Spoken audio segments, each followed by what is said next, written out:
but they were going to give me a salary and I was going to get full bennies and I'd be a college baseball coach. So I took the job, and we were really bad. We were really bad. My Minnetonka teams would have, yeah, we had a lot of D1 guys and future pro guys come out of that program. So we would have probably won 8, 9 out of 10 for sure. I don't know, but yeah. Right. And I'm not ripping my guys. They went out and busted their butts for me, but it just wasn't apples to apples. So the first 2-3 years, it was pretty rough. And then we started to get some guys, talked some guys into coming over there. Some of the USA stuff helped me in recruiting, and we started to win. And in my 4th year there, we won the conference championship in the tournament. Hello, everybody, and welcome to Clearing the Bases, the podcast where we step up to the plate and dive deep into the world of youth baseball. I'm your host, Jimmy Filangieri. You know, on this show, we discuss all things related to the preparation and development of youth baseball players, coaches, and yes, even parents. So sit back, settle in, and get ready to hear from some of the greatest baseball minds out there. Well, it's coming back because you hear so many announcers talking about getting on top of the ball and doing it. If I'm in a position to hit the high pitch, I can still hit the low pitch. You know, if it's low, golf it if you got it. Yeah. You know, but if it's waist high, I'm not going to go long. I'm going to go here. Yeah. Okay, and get behind it. I'm going to hit the backside. That's where backside came from. I used to put balls in I'd get an autograph cube. Okay, put a baseball in it. I tell the kids, okay, see this? A baseball's got top and a bottom, 2 sides, a front and a back. Got 6 sides, so you need to hit the backside. You don't want to hit the bottom, you don't want to hit the top, you don't want to get around it here, you don't want to hit the side of it, you want to hit the backside. Yeah. So if that breaking ball's coming from here and breaks here. You know, to be able to reach the highest levels of this game, yeah, you got to work hard. You got to get in the cages. You got to do your strength and conditioning. You know, you got to throw your bullpens. There's all of this physical stuff that you need to do, and you need to work hard at it. But don't forget that you also have to get better at the mental side of the game. And one of the ways you can do that is increase baseball IQ by downloading and using the 6-Tool app. For baseball coaches like you, every game brings measurable progress. However, game time isn't the time for trial and error learning. Instead, have a proactive approach. Use 6-Tool, the best baseball player development tool on the market. We provide a platform to level up your coaching strategy by helping you to quickly identify and address your players' knowledge of the game. By using our easy-to-implement interactive player quizzes, you can assess position-specific issues, overall baseball IQ, and much more. Win more games and develop better overall baseball players with effective off-the-field training. Visit us at 6-tool.com. 6-Tool. Get ahead in the game. All right, everybody. Buckle up, secure all the loose objects, and keep your hands and feet inside the vehicle at all times, because tonight's guest has been coaching baseball for 56 years. And to me, that means that there's a pretty good chance he's forgotten more about this game than the rest of us even know. Mark Lunch McKenzie has coached everywhere from 12U to high school to college baseball. He's completed 27 tours with USA Baseball and the Olympic Development Program, been part of 17 international gold medal teams, and helped more than 300 players and students move on to college baseball and 88 into professional baseball, including 24 first-round draft picks and 22 future major leaguers. He spent 20 years as the head coach at Concordia University, St. Paul, where he became the winningest coach in program history with 456 victories. He's won 2 NSIC tournament championships and led the program to its first NCAA Division II regional appearance. He was the head coach of the 1998 USA Baseball 16U national team that went 8-0 and won a world championship and gold medal. And he was named the United States Olympic Committee Developmental Coach of the Year. And after all of that, the thing I really want to know is why everybody calls him Lunch. So tonight, we're going to see if we can finally crack the case. Hiya, Coach. How you doing tonight? Very good, sir. How you doing? Oh, I'm doing good, and I got to tell you, it's an honor to have you on tonight. It's like we were talking, a little bit earlier. I've been wanting to get you on the show for quite a few years because I know that this is going to be a great episode. Well, I hope I don't let you down. No, I don't think you will. But, the first thing that I have to do, and I almost reached out to Butch and asked him, but I said, no, I'm not going to ask him. I said, I'm going to ask Coach when he comes on. How'd you get the name Lunch? Right. Well, my wife and kids don't know. So I always tell people, so you got no shot.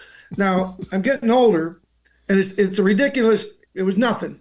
If I told people, they'd be disappointed, I think. I think they think it's some fancy thing, and it started in high school, and it just stuck. It just got to the ballpark, and somebody saw it on the back of my shirt because you turn your laundry in, and then one of the players started calling me Lunch, and you got all the snacks and the brunch and all those kinds of things and stuff. But yeah, so I've told my kids, I don't know if I should do a video, about now in case I die, and I'm either gonna, and this is why they call me Lunch, or at the end go, and the reason they call me Lunch, and then go, and die, and then get the last laugh. So I haven't gone that far yet, but then I hope I don't need to for a while. But yeah.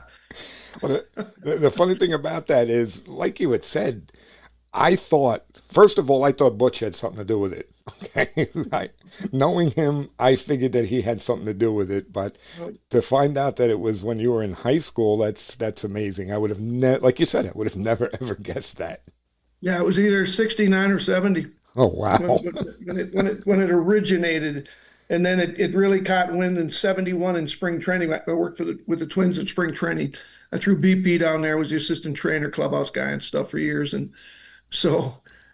Yeah, and then it's just here you are. In fact, when hardly anybody calls me Mark, so it's almost Mark. Yeah, that's me. So that's funny, but yeah, it's still, to me, it's funny because, again, it's not something that you would think would have started that easily. You would have thought that it was somebody teasing you about, so maybe you're always talking about eating lunch, but just like that, that's amazing.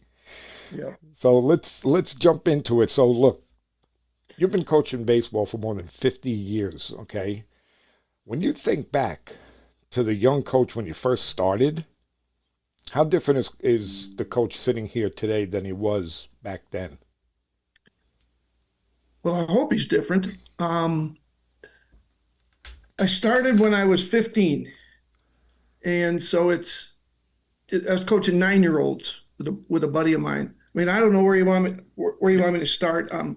I went to a small Catholic school through 8th grade, and in 8th grade that was the last class that you graduated. I had 14 kids in my 8th grade class. Wow! And my mom wanted me to go to a private Catholic school called Benil, St. Margaret's, and I wasn't a great student. I wasn't dumb, but I wasn't a great student. I still can't spell. My punctuation's terrible. I'm good at math. I got A's in speech, these types of things. But I just wasn't good at test taking and such things, and wasn't a big reader or anything. So I went to this school and I took the entrance exam and I failed it. And the priest or whoever, the brothers there told my mom, Marie, don't worry. If Mark takes it again and passes and goes to summer school and takes it again, we'll get him in. Well, I took it again and failed it.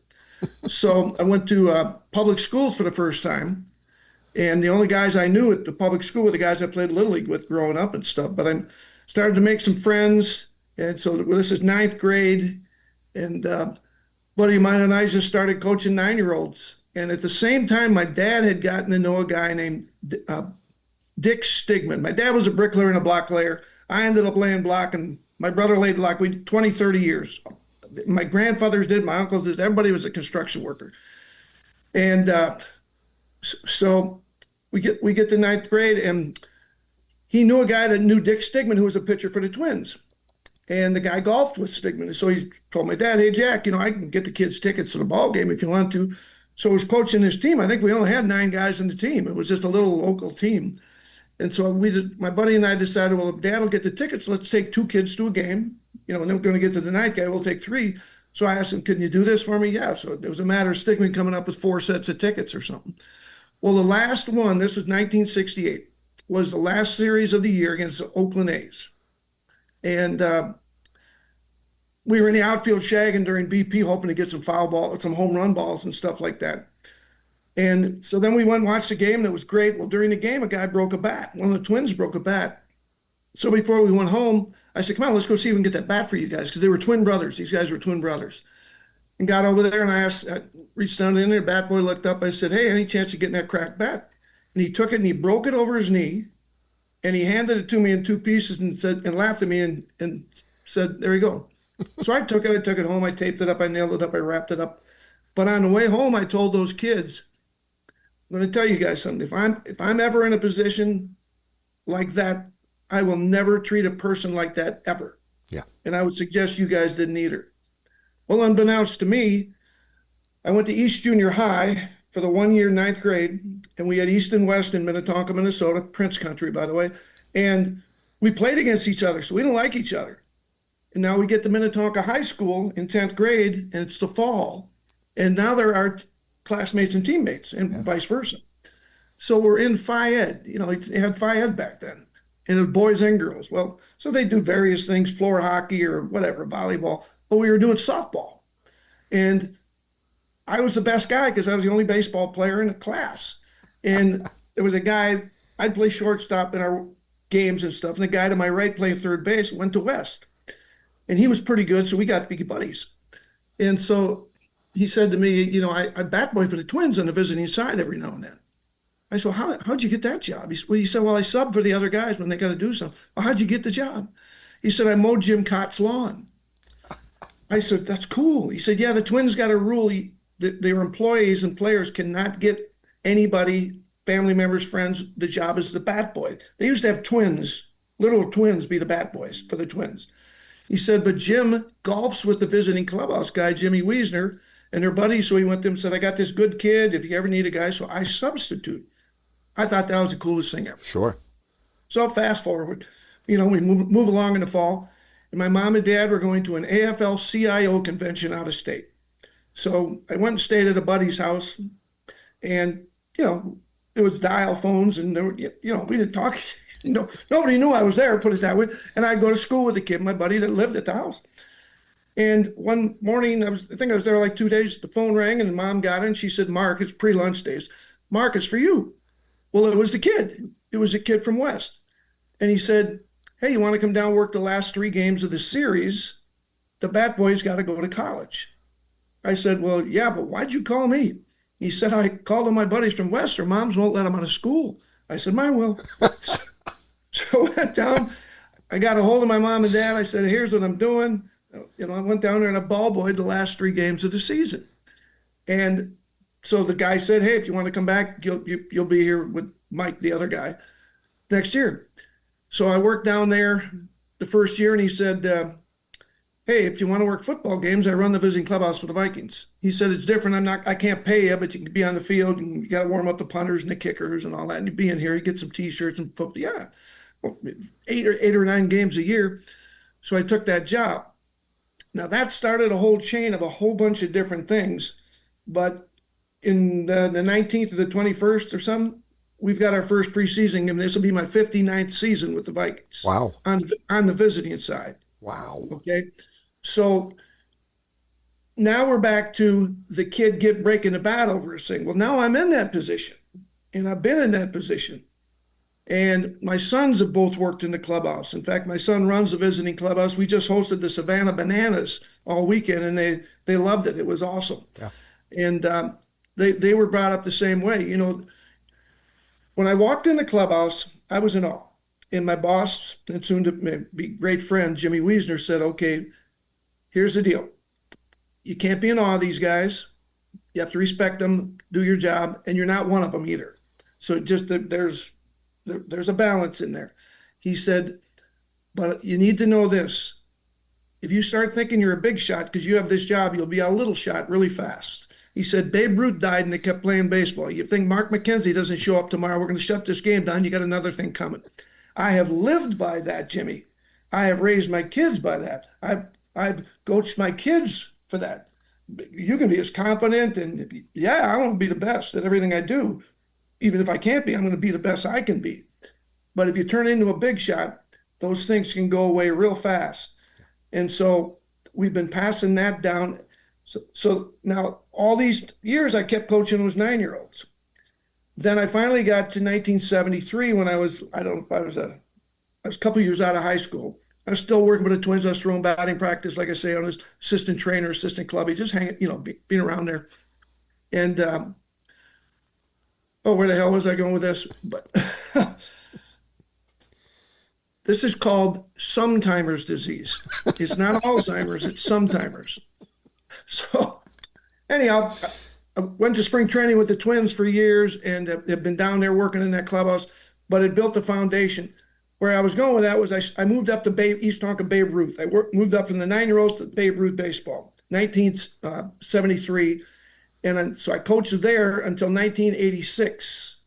And I stayed in that, really involved. I loved coaching. It was a great age because, the 12-year-olds were just coming up first time in the big field. And, the change in the team picture from the time you're 13 to the time you're 15, I still use that on my guys. Hey, go look at that Babe Ruth picture. Go look at your freshman and your senior year. It's going to be the same thing here. Where you are now and where you're going to be is different. So don't get in a hurry. Yeah. Don't get ahead of yourself. Just stay with the process and let's go. Well, that went pretty good. Well, my goal was to be the Minnetonka High School baseball coach, Jimmy, but you couldn't be a coach in the state of Minnesota, head varsity coach without a teaching certificate, so it was out of the question. And in 1993, the athletic director called me up and offered me the job. And I took it. And we had great success. I mean, from 1957 to 1991, Minnetonka had won 3 conference titles and been to the state tournament twice. And I was on I played for a couple of the conference titles, championships. And when we got the job, we went to the state tournament 5 years in a row, won the conference every year. Stevie Comer, who pitched in the big leagues and coached in the big leagues, was my pitching coach with his brother Joe, who was all Big Ten, played with Winfield and them. I was the least qualified guy on the staff. And in 1997, after that season, I decided, I'm going to step down because my twin boys were coming. And both of them were good. One was a left-handed pitcher, and I knew he would have a chance to play early. And his twin brother was a catcher, but the older guys were just physically stronger than him. And he ended up running track and not even playing sophomore ball. So Paul was the catcher, Marcus was the pitcher. And so Marcus did end up playing early. And it was good because if I was the coach, it would have been all because of me. So we let them have their careers. And that summer, USA Baseball called me out of nowhere. And, I don't even know who they were. And they said, hey, we're starting a 16U program, and we're taking a team to Taiwan. Would you want to come and be the hitting coach? We've got head coaches from Georgia. We've got another guy from California. You need to come to a tournament in Florida called Junior Olympic Tournament, where teams will come and you have to be there. And out of that, you'll pick 18 guys and go compete in Taiwan. So I talked to my wife and she said, yeah, go do it. So I did, and it was good. The staff wasn't cohesive. The head coach, great dude, older gentleman, and he was such a nice dude. The guy from Cali was a travel coach. We didn't have travel. We didn't have travel up here. Yeah. And we didn't know what it was. And so he kind of had his own gig. And you watch that coaching staff, and they're both really good guys. If you watch that coaching staff, you would have thought the guy from Cali was the head guy. I was the assistant, and Big Daddy was the bench coach. But so we went over to Taiwan, great experience, but we finished 5th. So we're gone a month. We're in Taiwan, and we finished 5th. I don't know what I can say or not say on there. It sucked. Okay. I guess you can say that here. It was a long drive home. Yeah. And so it was like we didn't really hang together or anything. So last night I had taken a couple bats and gone down, and I'd gotten to know the Cuban coach a little bit through an interpreter, and they had won the gold medal. And so I gave him 2 or 3 bats, and it was like I gave him absolute gold. They had nothing back then. And so I sat with him, had a couple beers through with an interpreter, we had a conversation. And I said to him, tell me about us. He said, well, what do you mean? I want to know about us. I want to know about us. He said, well, Americans are really easy distracted. He said, we can use the language barrier, the heat over here. We don't have any money. This all through an interpreter. So we can break a shoelace and delay the game 20 minutes. No comprende. You got an umpire from every country. You need like 6 interpreters to go over anything out there. And slow the game down. Our guy will give your first baseman a little flip, and he's out of the game, and then we're going to kick your butt, is basically what he said. Okay. He said, who knows you're here? I said, well, my wife and kids and my friends. Right. He said, you're just another 16-year-old team from the United States of America. Hardly anybody knows you're here except their families and their friends and their high school mates. Wow. If you win, ain't that big a deal. You lose, ain't that big a deal. I win, I'm a national hero. I lose, I go to the sugarcane fields. Well, Jimmy, he told me way too much. Now, I didn't know if I was ever going to get to coach USA again. So we came back, and the USOC was funding these programs back then. And now it's Major League Baseball. So it's a completely different gig as far as finance and stuff. And so they didn't know if the 16U program was a viable way to help our older teams win or win gold medals. They said, we're going to give this program one more year. And if we don't at least win a bronze in our game, then we'll just gas it and stay with the 18s, the college team, and the Olympic team. So they asked me if I'd be the head coach. They gave me 2 other coaches, one from Iowa and one from Ohio, great guys, great friends of mine now. And the thing that we worked on when we picked our team, now we moved to Arizona to pick them. We got to pick 24 guys, work out for a week, cut down to 18, and went over. But all these guys can play baseball. Yeah. Every one of these guys can play baseball, okay? So what we needed to instill was what the Cuban coach had taught me. And I said, I'm telling you right now, a couple things going to happen. I'm going to take 18 of you over there, 9 of you get to play. So 9 of you got to be able to sit and deal with it and be supportive. It can't be about me. It can't be about I. And I told the Cuban thing, and if you don't want to match the passion of these countries, Taiwan's going to have 10,000 fans and they're banging on their thing. And if they beat us, it's going to be the World Series. And you're going to walk out of there and they're all going to want their picture taken with you. It's an incredible experience, but you have to want, you got to want to play for the United States of America. Otherwise, we're going to fail. Yeah. Well, they bought in. They absolutely bought into the whole thing. I didn't let them chirp whatsoever. I said, shut up and play. I want you, you're good. Shut up and play. Now, I don't mean shut up, but don't get into any of this. Just stay out of that. And these other teams, they try to antagonize you and get you in it. And the kids bought into it. We became the first team in the history of the United States of America to not lose. We didn't lose a scrimmage. Wow. We went undefeated. We were the USOC team of the year. We were the USOC coaches of the year. And then my assistant took it over, won a gold medal. The other assistant took it over, won a gold medal. One of their assistants took it over. We had like a 7 or 8 year win streak. We didn't lose a game. Right. Wow. And then eventually, that streak ended. I mean, I don't know how much you know about USA. I took some notes for you. It was established officially in 1974. Okay. And all we had was the college national team. I'm reading off my notes. Yeah, that's fine. Okay. USA, as we know it now, the 18U program was established in 78. Okay. So USA at that time consisted of the Olympic team, the collegiate team, and the 18U team. From 1982 to 2012, the 18U team won 7 gold medals in 30 years. Okay. That's not good, I don't think. No. So 1997, 16U program started. We started implementing this into them now, as opposed to you're just a bunch of guys who are going to give a bunch of cool stuff, go play, and come back and be heroes in your local town. No. This is what we're trying to do. So with the success we had, the 18s started playing better. Okay. Now we fast forward to 2013, and they start a 12U team. In between there, the World Baseball Federation bumped the 16s down to 15. So now it's 12U, 15U, 18U, Olympic, Pro, WBC, all that. I get so many people ask me, what do we got a 12-year-old team for? What are we out of our minds? And I tell them, a lot of this story in a shorter version. And I say, we're not really concentrating on so much the fundamentals, although we are. I mean, we treat them like as best we can to play and handle deals. How are you going to travel? How are you going to deal with not playing? Okay, this ain't travel ball. Two of you going in a room. Nobody else comes in your room. Your mom and dad don't come in a room. Nobody, the head coach can come in a room. You know, if you need, you're going to knock first and stuff. You don't go back and forth. There's no screwing around. You're going to have to deal with the heat in Mexico or the humidity here, all language barrier, the food. They're going to order a bus for us. It's going to be an hour late. All this stuff to distract you. We need to put that in you. Since the 12U program has come in place, what do we have here? 18U has now won 10 gold medals in the last 13 years. There you go. And largely because it went from here to here. Skeens, Crow Armstrong, Terang.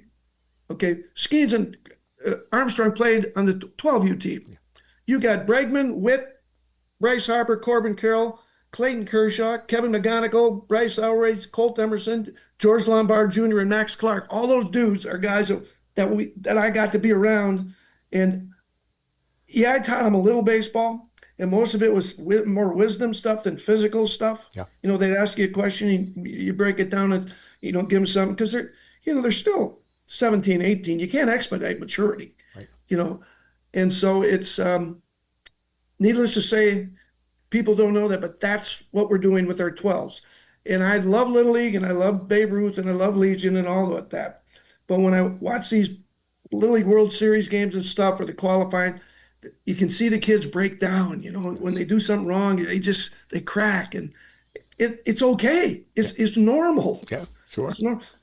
Jimmy, we're actually asking them to be kind of abnormal. Yeah. I mean, is it even fair to ask a 12-year-old to be able to carry his own bag, and mom's not coming in the dugout and sit on the bench and catch bullpens? And yeah, I'll come up for air here, but I mean, that's the USA thing, and now it has gotten so big, and yeah, that's where it started, that's where it went, that's where it is right now. So, well, I can tell you, as far as the 12U is concerned, when Brian Madsen had the team, which was, I believe, last year, the year before, I talked about this with Brett when he was on.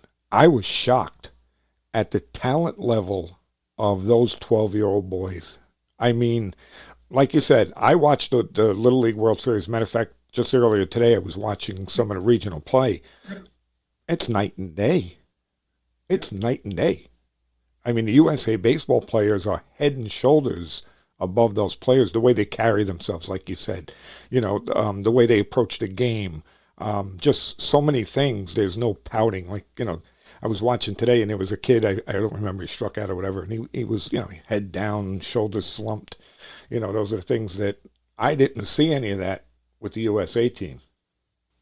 Well, and that's what we preach. And, you know, Brian being a Marine, I mean, he got that discipline right from here to here. But we were all there. You know, we talked about, what's it say in your hat? U.S. No, read it, us. Yeah, it's got to be about us. Right. You know, I was with the 12Us in 2023 for a qualifier. That I was a college baseball coach for 20 years, and now my buddy is the head coach, and I'm a volunteer assistant. So we were up in Duluth playing in Minnesota, and I got a call from USA. They said, we got to take a 12U team to Mexico in 2 weeks. We don't have any players. Can you help? Can you coach? Well, they're calling me because they know I can go, because all the high school teams, and they're all playing. So those coaches couldn't go. So they got David Sharp, who was retired at the time from that. So he had time. So they brought in 3 of us, or 4 of us that had time and could get away. Well, we didn't have players. So from their scouting reports, they brought in 24, and we picked 18. Eric Burns' kid was on the team. Ty Gloss was on the team. And we went down to we had to instill that stuff. And we didn't get to play a game before we got to Mexico. We never played a game. Yeah, wow. And we just practiced.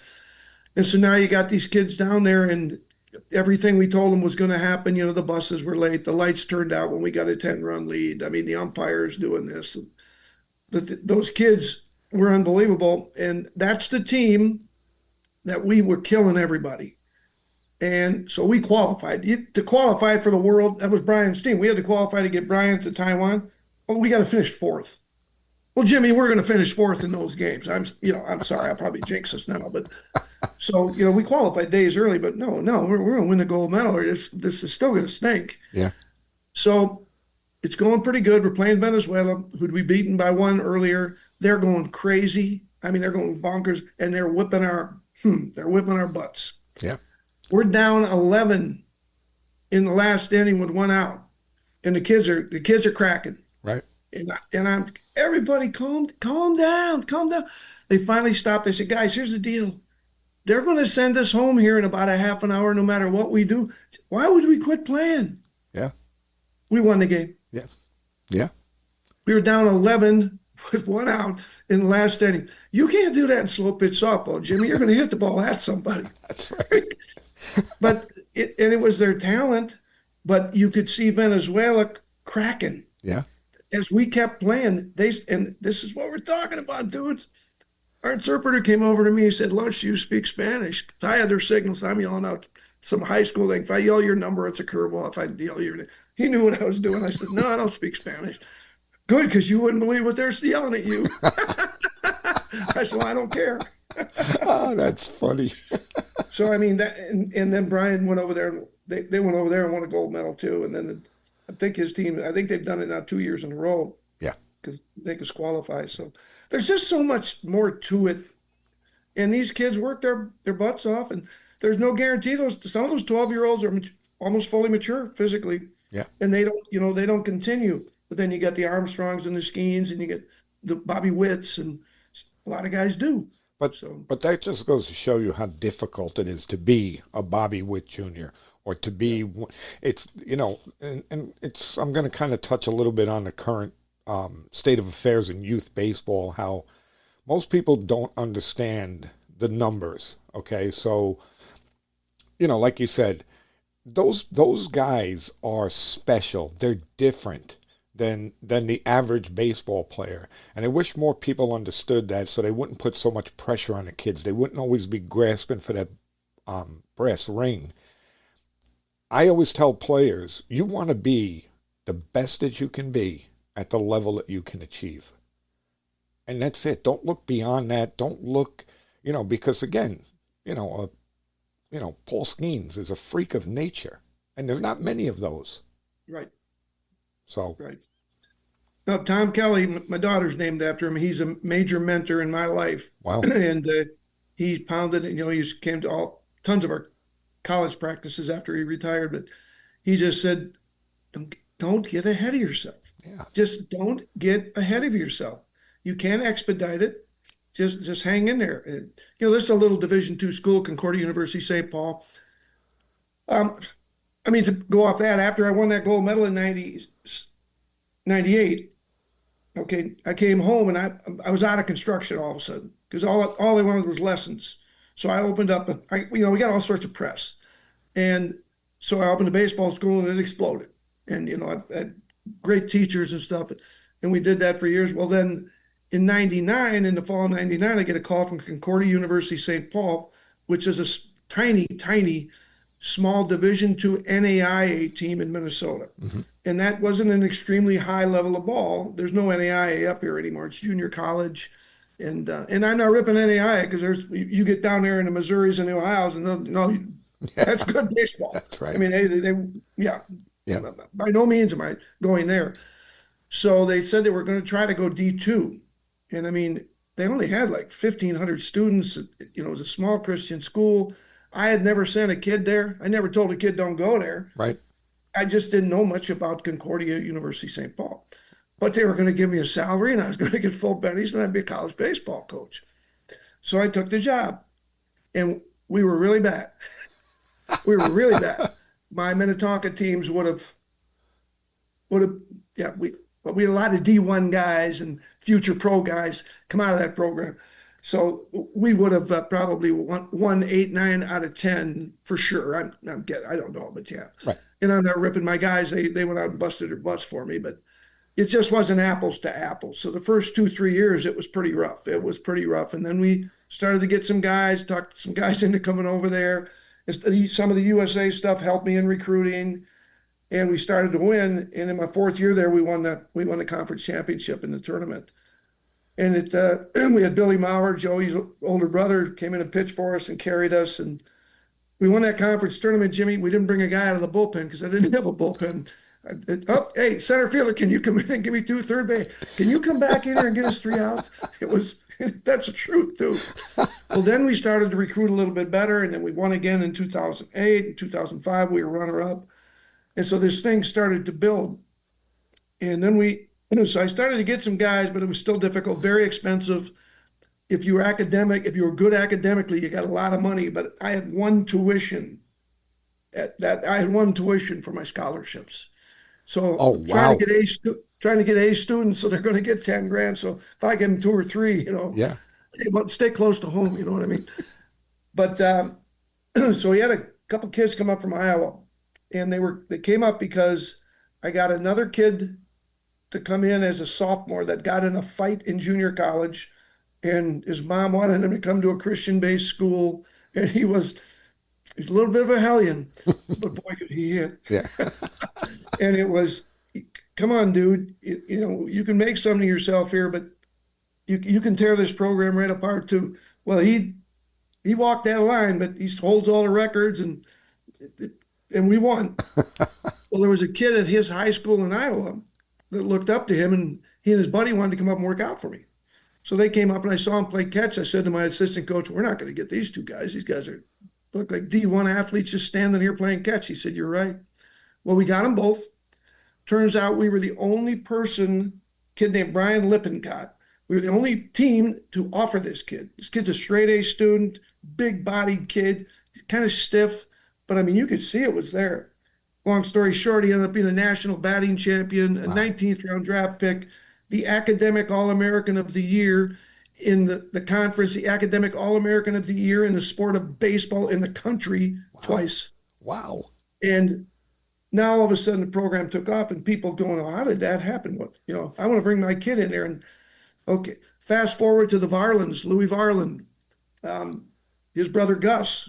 I went out and recruited Gus early because I had a little middle infielder walk in, say I want to walk on and play. Turned out to be a really good player and a great guy. He's the dentist now. He's a great kid. He said, Coach, you might want to go over and look at this Varlin kid. So I went over and looked at Gus, and he wasn't very big, and he threw 83, but he threw 2 pitches for strikes. Bad mechanics. He was under the ball. He was wide open, but he threw strikes. The kid ends up being all tournament in the conference tournament because he threw strikes, and he competed his butt off. Right. Dad was a sheetrocker. They'd go sheetrock with him after. So he had a brother named Louis, and Louis had a different body, more tall, but he was a wrestler. And so I went after Louis. He wanted nothing to do with Concordia. So I said, Louis, why don't you want to come to Concordia? I want to pitch against Gus. He said, I want to pitch against him. And they love each other. Right.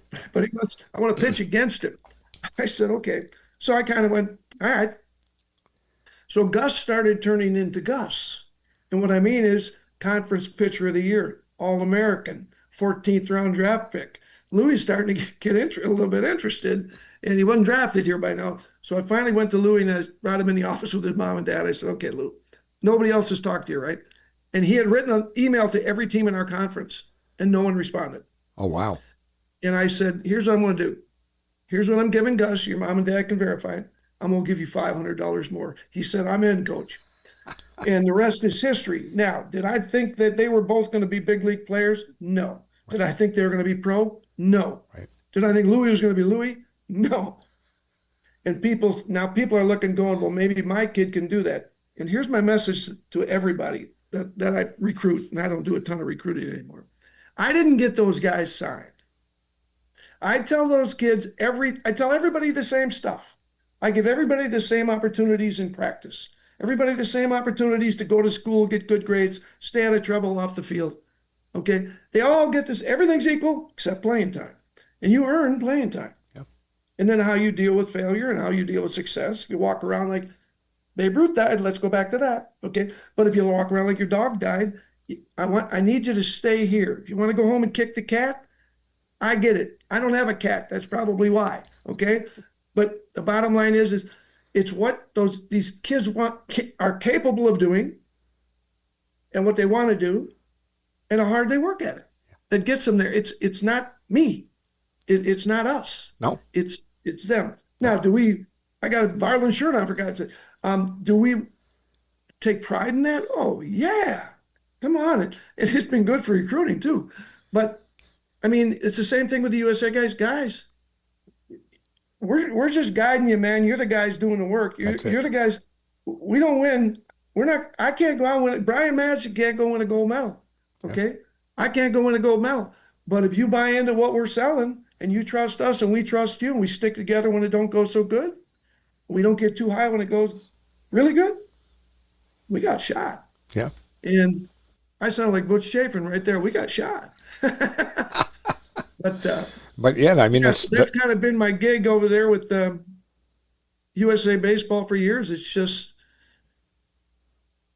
I can't tell you what it's like to put that crest on your chest and go to another country and stand in that line and hear the anthem. And I get fired up listening to theirs because they're over there singing it. Yeah, I couldn't. They're over there singing it. I've said this, to every USA baseball coach that I had on here, is I can't imagine what that feels like.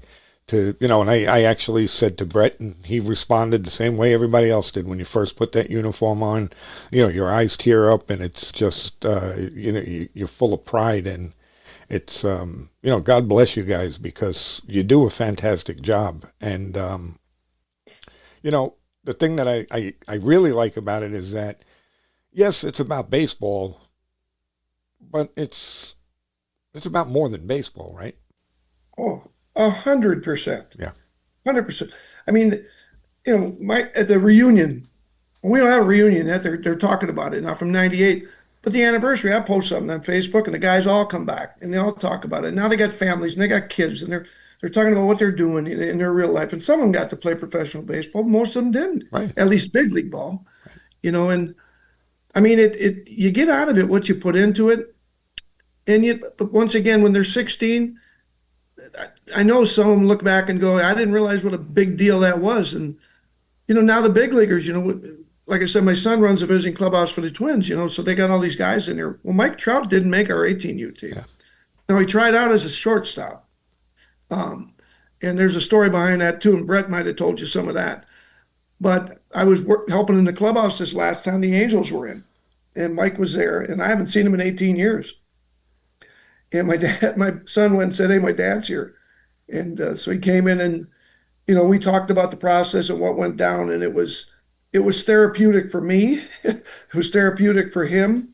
He remembered everything. Yeah, I'm sure. Well, he told me he said, yeah, I held a little bit of a grudge, but he said, I also kind of went home and said, maybe I got to get going, get to work on this. But he said, a piece of why I didn't play in the WBC the first time was wow. sad. He just told me this like a month ago. Wow. And he said, and I said, I wondered about that. And he said, yeah, but that's long gone. He said, and I got past that now. Now I love it. And I play for USA. It's normal. He's human. Sure. Yeah. And he was a kid, 17-year-old kid. Yeah. But those things. Go ahead. That's the stuff I remember, the relationships with those guys. I go down and see Fran Lindor when they come in. I was with the Mets. I don't get to see him much. Yeah. And Trey Turner and these dudes. And the fact that they even got time for an old dope like me, I mean, it's just, it's fun. It's cool. It's really cool. But it goes back a little bit to what we were saying before about guys that make it to the level that Trout has made it, are different, okay? Because just from what you just said, okay, so he didn't make the USA team, but that didn't stop him. He didn't put his head down. He didn't pout. He didn't say, I'm no good. It kind of like lit a fire maybe under his butt, and he went to work, and look what he became. So, again, it's a different mindset. And, I teach this all the time as a baseball coach that, I teach more the mindset and the mental side of the game than I do the X's and O's of the game, because I believe it's that much more important. Well, that's what's going to carry him. We just buried John Anderson yesterday, the Minnesota golfer coach. My son played for him. And, for years, John's big thing, in fact, some of his coaches were going, when are you going to teach some baseball? And he wasn't really the baseball guy. Rob Fornaciera's assistants were. They were the X's and O guys. But John put so much emphasis into I'm trying to help you prepare for the next 50 years of your life. Yeah. And I mean, as a dad of a player who, he ended up playing some independent ball, and we're hoping, hey, maybe he gets a chance and stuff. You kind of wonder, well, can't you do both? Can't you do both? Well, they were doing both. The other guys were teaching baseball, and he was teaching this. And the guys that showed up at that thing last night was unbelievable. And yeah, you're going to be a dad. You're going to be a husband. You're going to be might be a boss. You might be a subordinate. What are you going to do? How are you going to treat people? Yeah. And if you get here, how are you going to treat people? You better keep treating them well, because you can go down here so fast. Oh, absolutely. Yeah. I had a guy help me in business years ago named Steve Platt when I was trying to get out of construction. It was in between the years of USA and probably my high school years I was coaching. And so he invested some dough. He invested like $150,000 in an apparel thing that we did. And his kids are really successful in the, it's in sales. It's like the online stuff, Costco's and stuff like that. They kind of got it going. Whatever that Lori Grenier does, QVC. He kind of helped invent the first one of those. So he made money and the kids made money. And one day, one of the kids said to him, he said, "Dad, guys like lunch pissed me off." He said, "Why?" He said, "Because it just goes to show it's not what you know, it's who you know." And his dad said, "It's not who you know, it's who knows you." And that's pretty profound, because, just because I know a person or they know me doesn't mean I know him, that ain't my kind of guy, so it's, and vice versa. What can you tell me about Lunch McKenzie? Well, he's a douchebag, or excuse me, or, he's this, or no, he's a solid dude. It's kind of like our fraternity. You get every now and then, I don't know if there's been two in my 30 years with USA, but I mean, the first year, a couple of those guys were pretty different. They looked at the Northern guys like you guys don't know anything about baseball. You never had any guy up there. How about this one? So to make those first 16U teams, you had to come to the tournament. Well, we didn't have fall ball, or excuse me, travel ball. Joe Mauer was eligible for my team, but he wasn't in the tournament because nobody from up here knew about the tournament. Nobody knew.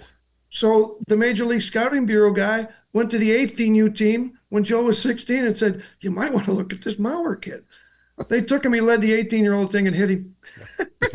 He led the 18-year-old world champ as a 16-year-old. But we didn't lose, so it was okay. But that's something that I've always said about USA baseball, and even to this day. I mean, I know that was a while ago what you were just explaining, but even to this day, not many people know about USA baseball, and not that many people understand the process. Right. And it's very, very frustrating, because if more people understood it, I think that it could be that much better. I got a recent story. There's a young kid that was involved with a trade that the Blue Jays picked up named Brett Bateman. He just started he got double his first time up here like 2-3 days ago. His dad coached at Augsburg at a D3 here, and now he's up at Concordia Moorhead, another D3. Great player in his own.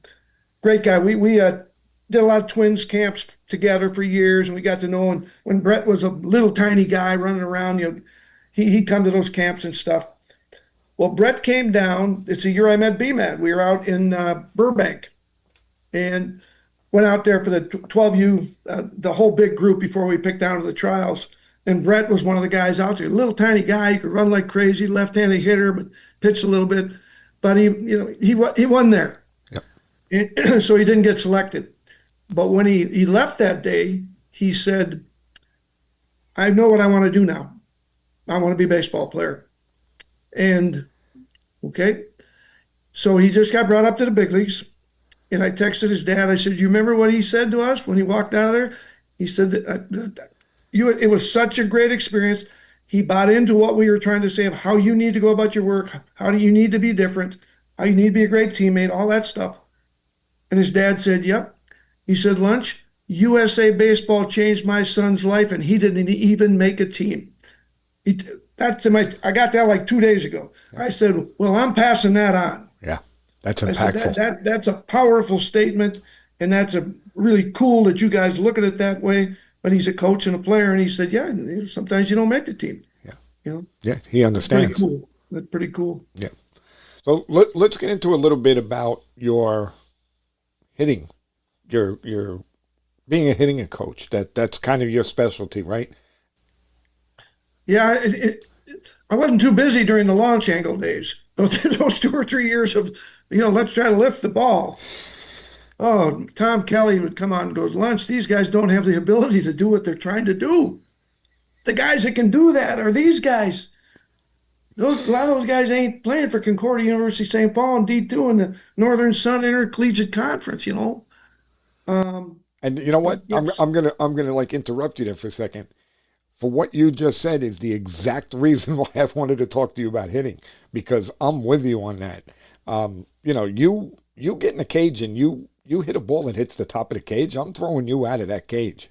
I want everything hitting the back of the cage. I don't care who you are, what you are, because to your point, you're not Aaron Judge. You are not launching balls out of ballparks. Okay, let's get base hits. Let's hit doubles in the gap. But go ahead. I'm sorry. No, you're good. You're right on. You're preaching. It's music to my ears. Well, it's coming back because you hear so many announcers talking about getting on top of the ball and doing. And if I'm in a position to hit the high pitch, I can still hit the low pitch. If it's low, golf it if you got it. Yeah. But if it's waist high, I'm not going to go long. I'm going to go here. Yeah. Okay, and get behind it. I'm going to hit the backside. That's where backside came from. I used to put balls in. I get an autograph cube. Okay, put a baseball in it. I tell the kids, okay, see this? A baseball's got top and a bottom, 2 sides, a front and a back. Got 6 sides, so you need to hit the backside. You don't want to hit the bottom. You don't want to hit the top. You don't want to get around it here. You don't want to hit the side of it. You want to hit the backside. Yeah. So if that breaking ball's coming from here and breaks here, it's square to send it back where it came from. I couldn't hit right-handed curveballs. We didn't know any of this back then. Yeah. I mean, we didn't have aluminum bats back then. I couldn't hit it because the ball was going away, but I slaughtered left-handed pitching because the curveball would come here. Yeah. It'd come to me and it was a boom, Boom. boom. Well, I never knew it. Nobody ever taught me a different swing. Yeah. I swung we teach the inside-out swing. We don't make everybody. It's not cookie cutter. Everybody got to do this. Right. But in general, Yep. okay, yeah, I would take a PVC pipe about this long, 4-inch PVC. Okay, so it's this long, and I'd have a kid slide the bat up into it, and I'd hold it, and I'd say, all I want you to do in ultra slow motion is take it out. Just go through your swing, and the kid will do this.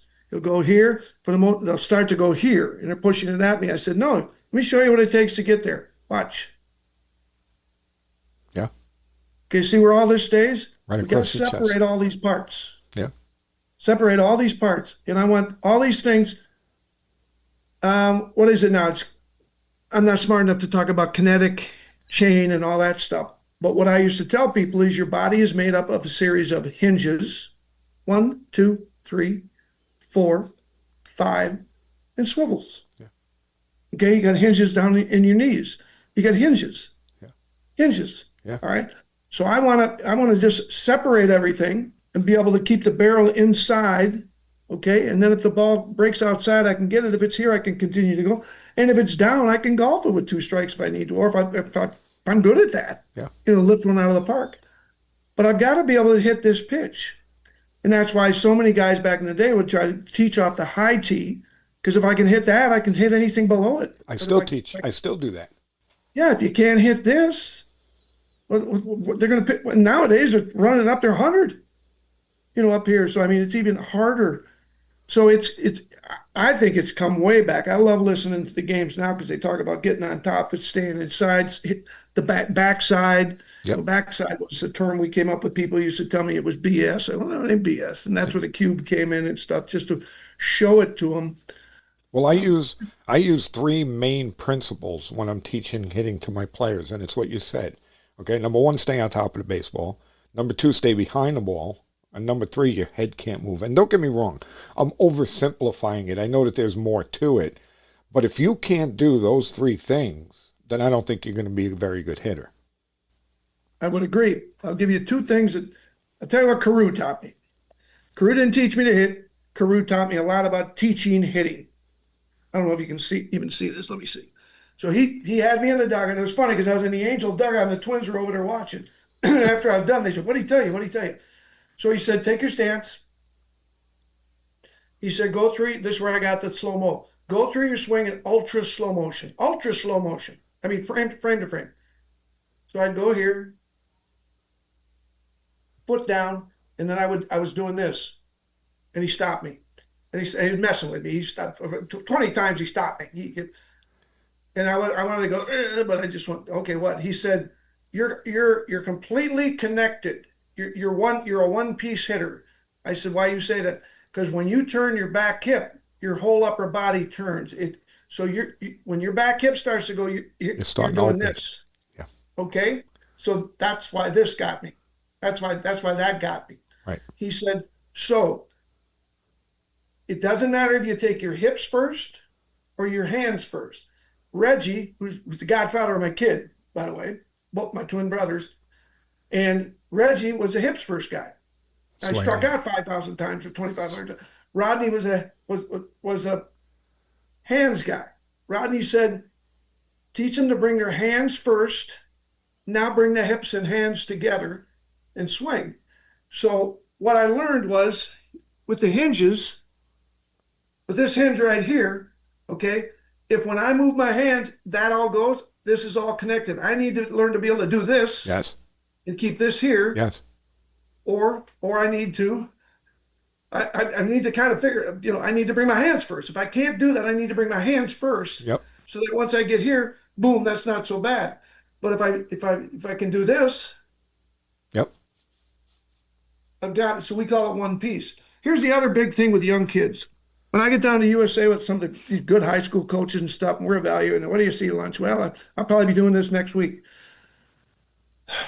The diameter of the bat handle of my college players is the same as the diameter of the bat handle of the Little League player. Very similar.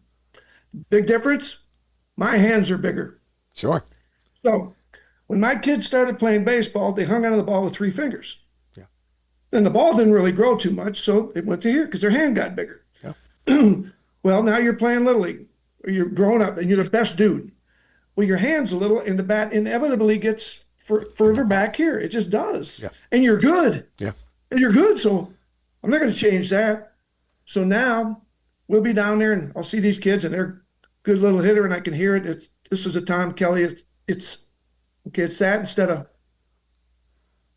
that. Yeah. Okay. Yep. And so they'll come out and they'll say, Joe Mauer actually taught me some of this. I said, let me ask you a question. You don't do anything I say just because I'm just asking you a question. On a scale of 1 to 10, 1 being the loosest grip, 10 being the tightest grip, what do you think your grip is? And they'll go, I don't know, 7, 8. I said, that's fair. That's normal. So Joey would say, open your hand. I don't know so you can see this. Yeah. So he'd open his hand. He'd say, put your finger in here. He said, close it. Pull it out. I pull my finger right out. And he said, now try this. Put it in the And fingers. I put it here. Yeah.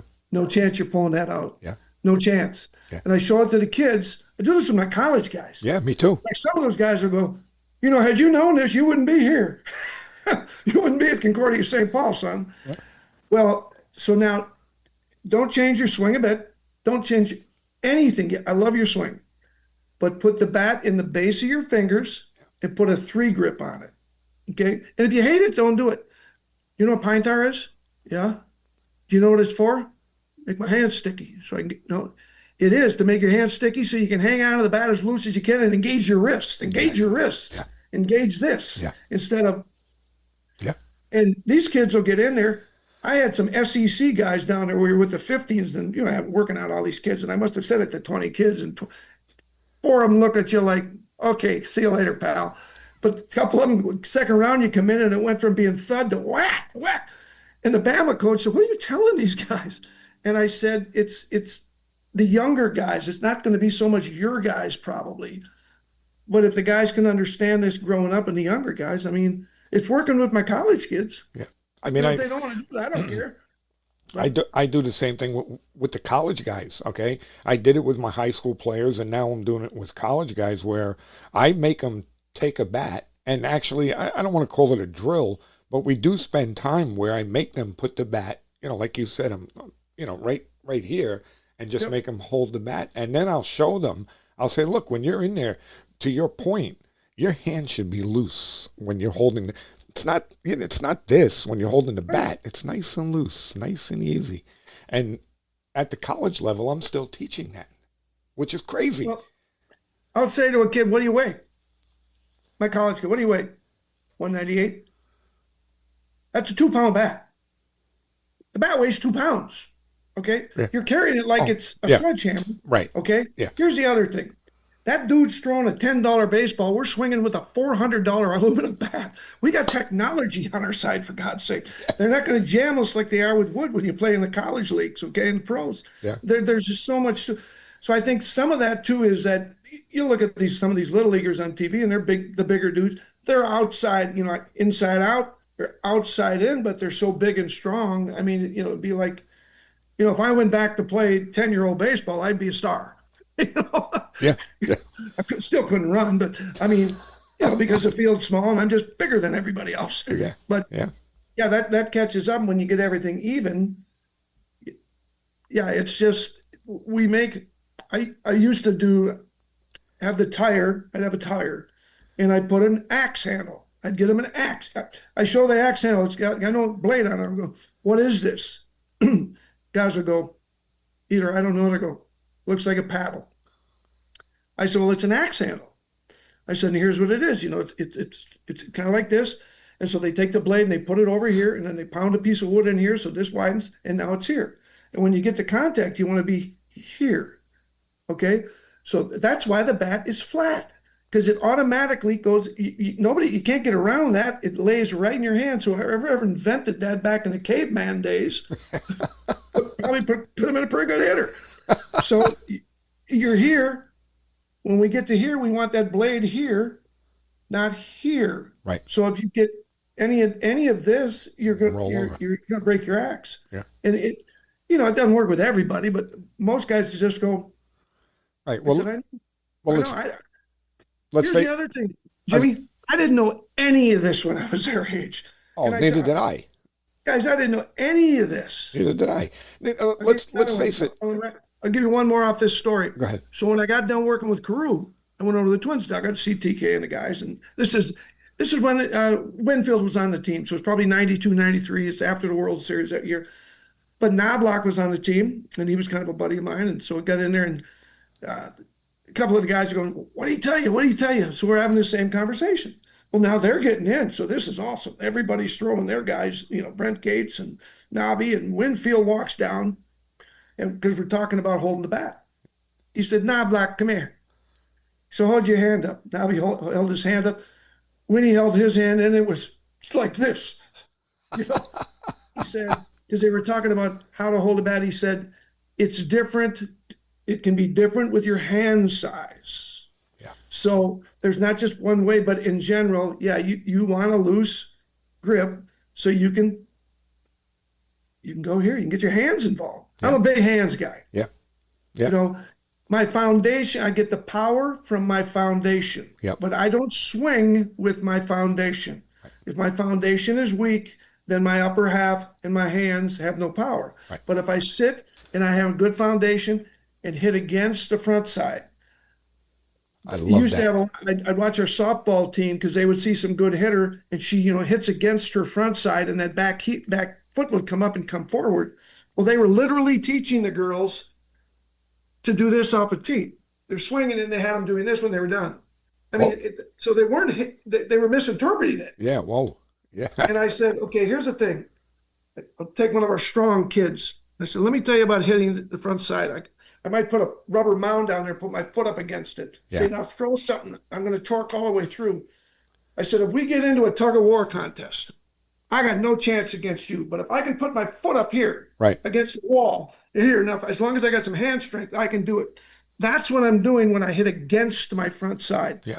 A firm but flexed front side. Inside. Yeah. So, I mean, our terminology can really screw guys up. And I'll shut up in a minute, but I'll give you a big one. My twin boys were completely different. Completely different. One creates code for Medtronics, and one is a visiting clubhouse guy, and he, a coach and a business guy and kind of a common sense guy. And I mean, Paulie is brilliant in what he does. but he has to process things. So we're down working out. I don't know, they're 12 or 13. They're both good players. Paul played Division II for me. And so I'm getting frustrated with Paul. And, I'm being the dad and I'm trying not to be the dad. And Paulie, you gotta get off that plate. You gotta do this. And he said, Dad, I'm doing the same thing I always did. And I looked and I went, you know what? He's worked so much at this that now, because he used to stand on top of the plate because he did this. Well, now he's in here and he's getting jammed. I said, back off the plate about 3 inches. Yeah. The other thing is we got into something, I don't know what it was, and my daughter Kelly was there, and she was a D2 softball player. And we're talking, and Marcus and Kelly know exactly what I'm talking about. Yeah. And Paul is over here, and he's lost. And he's academically the smartest guy in the family. And he's finally said, Dad, I don't know what you're saying. And I went, oh my God. I've got twin sons that think differently, and I'm thinking I can say something one way, and they're both going to get it. And it was like the hand of God came and went, because you got 35 players down there at Concordia, son. You got 19, 18 guys in the USA team. You think, so boom, it was awesome. Yeah. In everything I teach, I've tried to find so many different ways to say it till one clicks with that individual. Yeah. Now, in a team setting, it's a little harder, but right. When I'm working with the one-on-one or 2 or 3 guys, everybody hears and processes things differently. Yeah, so important. Yep. So we just went over an hour, so I'm going to ask you one more question before we go. When people talk about Mark Lunch McKenzie years from now, what do you hope they remember? Not about wins, championships, but about you as a coach and as a person. Well, let me see if I can give you. I gave you a little prelude to it. So, I was a new guy at Minnetonka High School. I didn't know those guys as well, and I was a beanpole. I was like 6'2", weighed 123 pounds. If I turned sideways, stuck my tongue out, I looked like a zipper, for God's sakes. Okay, I wasn't a star in high school. As I got bigger and stronger, I became good as an adult and a man, and passed a lot of my buddies and such.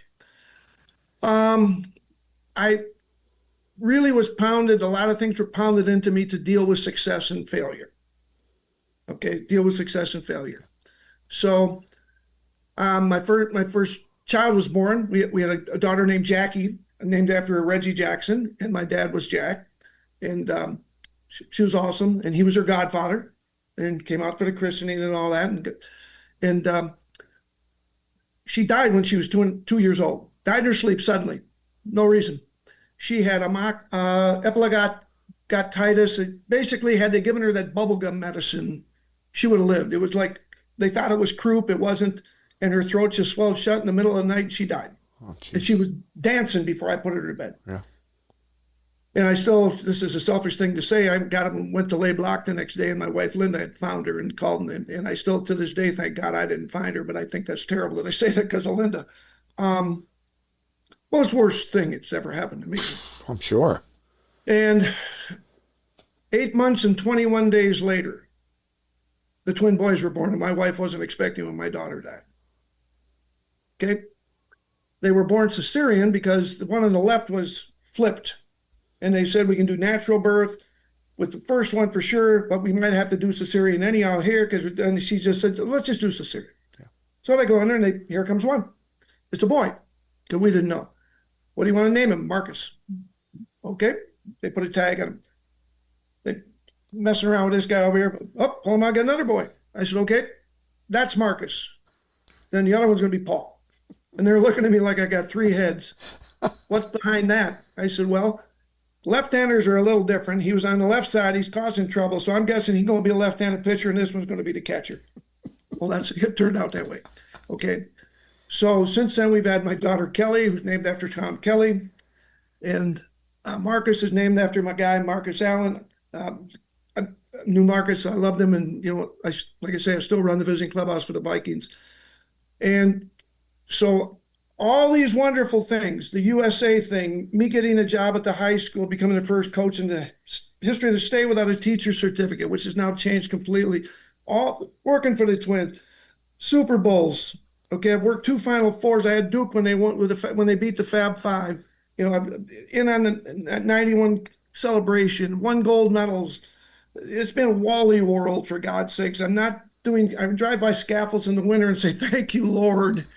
Thank you, Lord, that I'm not out there freezing my butt off. It was a good living. It was hard. Oh, It was hard. It taught me how to work. And I've done all those things. And yeah, it's been a lot of fun. Now, the flip side is these teeth are fake. They got knocked out playing hockey. I started wearing a mouth guard after my teeth got knocked out. That's being reactive instead of proactive, like not backing up a base, going and getting the ball after. Just go back up the base in case. It was stupid.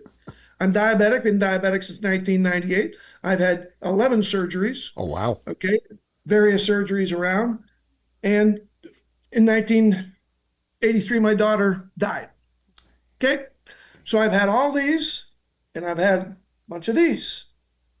And if it wasn't for the lessons I learned in this game about dealing with success and failure and being around the people I've been and the mentoring I got in my faith in God, I'd be either a raging alcoholic or a complete maniac. Yeah. I would have been here, Right. but I'm not. Right. And the reason I'm not is because of my faith in God and because I'm a baseball player. When we pick these teams, I tell the crowd, when I speak in front of the crowd at USA, we got a lot of people here. A lot of people here are going to be playing baseball tomorrow. I'm not looking for people that play baseball. We're looking for baseball players, guys that understand the situation, know how to play the game. Next day, Dayton Moore. I don't know if you remember him. He was a GM of the Kansas City Bulls when they were winning. Yeah. His kid was 14. He was trying out. They told me, go down to the field and hit some balls in between innings. The Moore kid, we went, well, okay, so I was down there. And he came out. I didn't know who he was. He introduced himself. Hey, Dayton Moore. I didn't know who he was. If you're ever in Kansas City, you look me up. I still didn't know who he was. Well, he said, I really like that baseball player thing. He said, in fact, we're going to use it. Now you hear it a lot. I'm not saying I started it, but you hear it a lot on some of these broadcasts that guy's got a little less talent than this physical freak who's really good. But this guy really knows that. Brett Bateman knows how to play baseball. And that's how a little guy like that, Pete Crow Armstrong is faster, but he knows how to play baseball. Yeah. And instead of just being a guy that plays baseball, be a baseball player. Be a baseball player. Yeah. I mean, I believe I use that all the time because, especially nowadays, because there are so many kids that play baseball. And there's very few baseball players. Okay. And that's, you know, again, everything wrapped up, you know, the IQ, the skill level, the coachability. Okay, situations. But let's just even go to coachability. Okay, 100%. It's not something that every kid has, and it's something that we have to work very hard on. Well, we can't coach them if they won't be coached. Yeah, I mean, yeah, we can try and teach all we want. Yep. If you're not going to listen, you know, but I'll give you one last thing. I'll make it short. So COVID hits and we're working for the Vikings. And now by this time, my sons and their buddies all work in the clubhouse now for the Twins. We're catching the punts and all this. I was done with all that stuff. So we're on the way to the Viking game. Really boring with no fans, by the way. It was awful. We're going down. Well, 35W, the big freeway, was shut down for whatever reason. So we cut up what the street called 100. It's a main road, but it's an older road. And this was whenever COVID was. And we drove by Benilde High School. And I said, oh my goodness, boys. They said, what? I said, I've never thought of this before. So I told them the story about my mom wanted me to go to Benilde, and I took the test and I failed it, and I took it again and I failed it. And I said, you guys realize had I passed that entrance exam, we wouldn't be in this truck? Yeah. Sometimes stuff just works out. Yeah. And you gotta be able to handle the bad with the good, and it sucks. Yeah. Yeah. But you know what? Life's hard. Right. Baseball's hard. Yeah. It's a hard game. But in the end, and we say this all the time, and I know it's a cliche and we use it all the time, what it really comes down to is trust the process. because all of that is a process. You can't expedite it. Right. You Can't can't. expedite the process. Yeah. And you've got to build foundations and then never go on to the next thing. That's where I start every day. And if I can continue to add more stuff, because the foundation is my base. It's my, you build a building, the bottom's like this. You don't build it like this and then go up like that. That's right. You got to build a strong foundation. It's like hitting. Yeah. So I'm not, you ain't got this going. We could talk for about 7 hours, but I probably bored the heck out of you already. Well, you know what, Lunch? No, number one, you did not bore the heck out of me, okay? Number two, I could sit here and talk all night. And, people that listen to the show have heard me say this a million times, okay? And you'll appreciate this. The first time I had Butch on this show, we started at 7 o'clock like we did, my time, 7 o'clock.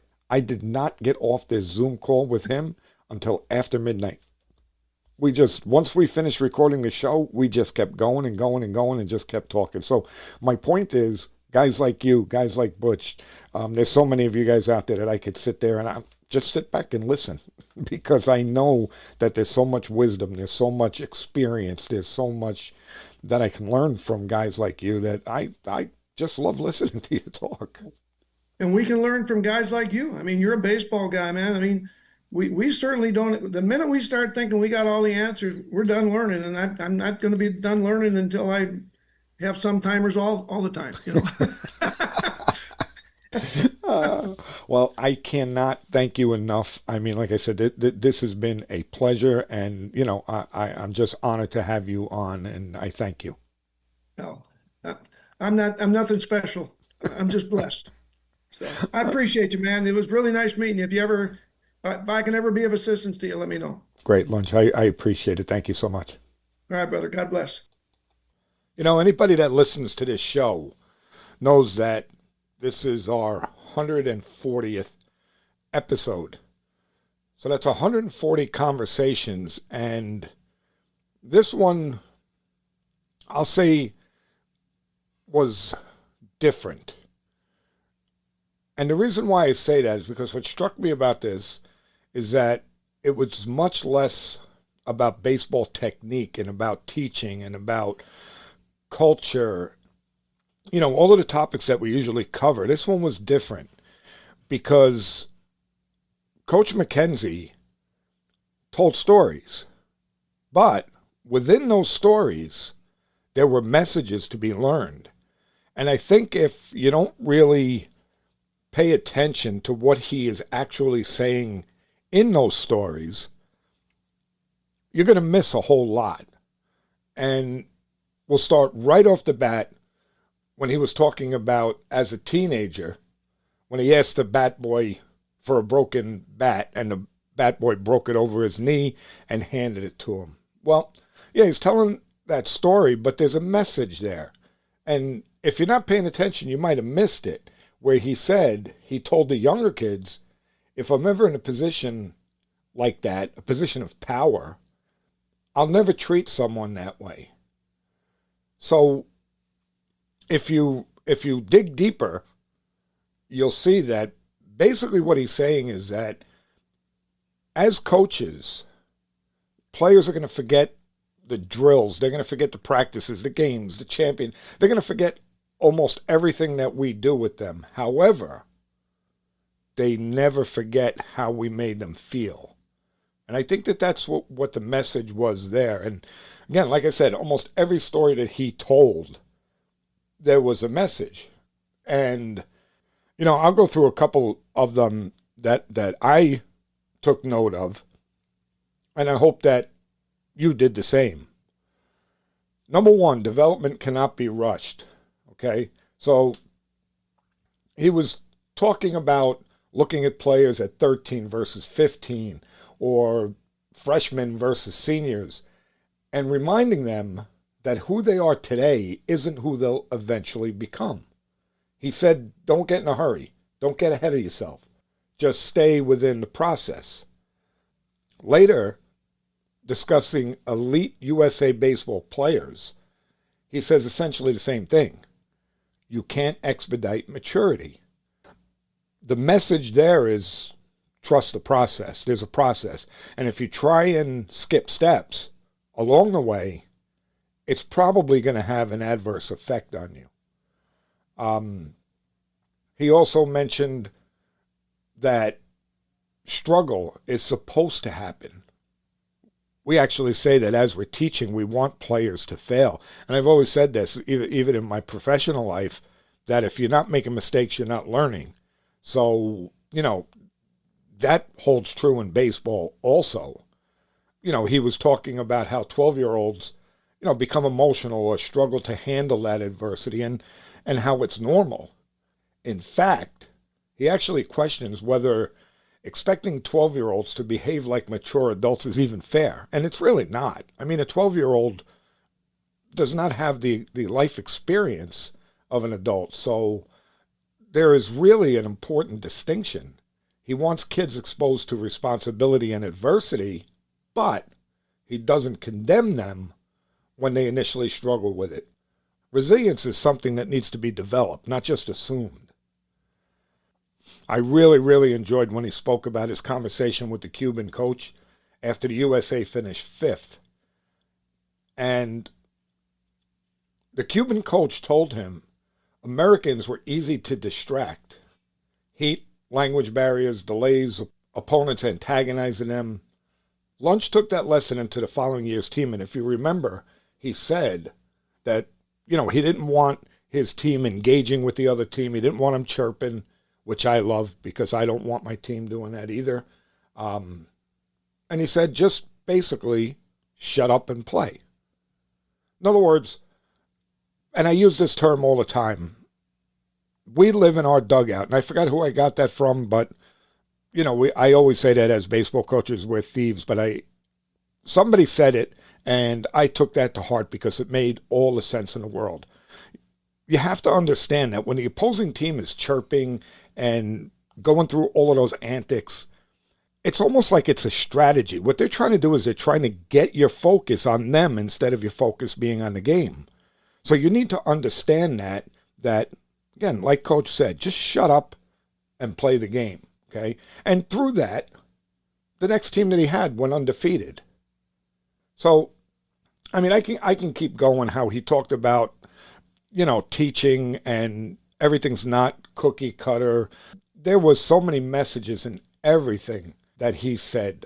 When he talked about Brett Bateman not making the team, the USA baseball team, and years later the father told him that USA baseball changed his son's life, even though he didn't make the team.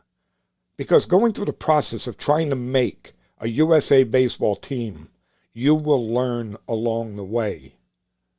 And I think that the most powerful thing that I took away from that was when he talked about losing his 2-year-old daughter, Jackie. I mean, that broke my heart. I actually had to try and keep my composure during the conversation because, it kind of hit me hard. I just could not imagine what he and his wife and his family had to go through when that happened. But what did he do?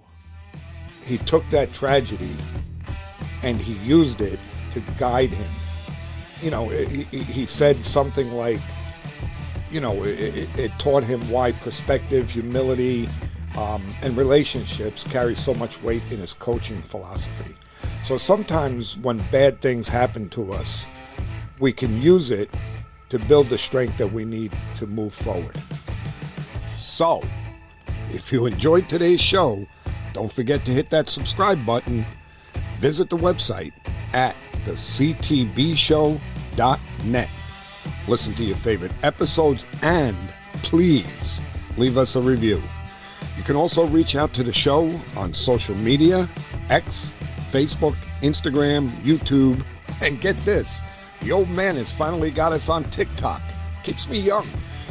And if you have any questions or topics you'd like me to cover, please drop us an email at clearingthebases@gmail.com.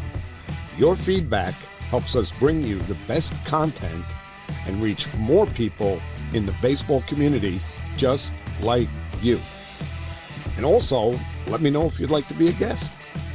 Until then, coaches and players, keep practicing, stay positive, and remember, people don't care how much you know until they know how much you care.